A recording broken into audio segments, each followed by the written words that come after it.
Today you will learn how you can easily update Deepseek on your phone.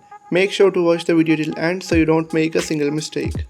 Guys, first of all you will have to head over to the settings of your phone, and to do that you will have to swipe up and then tap on that gear icon to head over to the settings of your phone.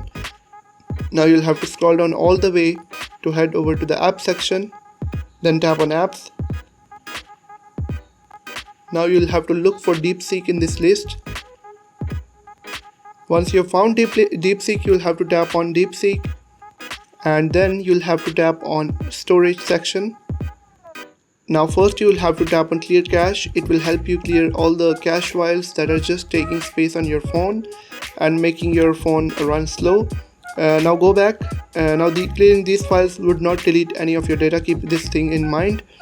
Now you'll have to scroll down to the bottom and then tap on app details in store.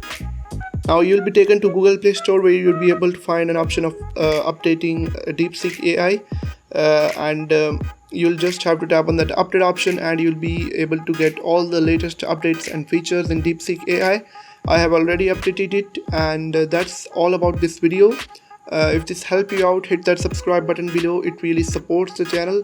Like the video and comment down if you're stuck anywhere. I'll definitely help you out.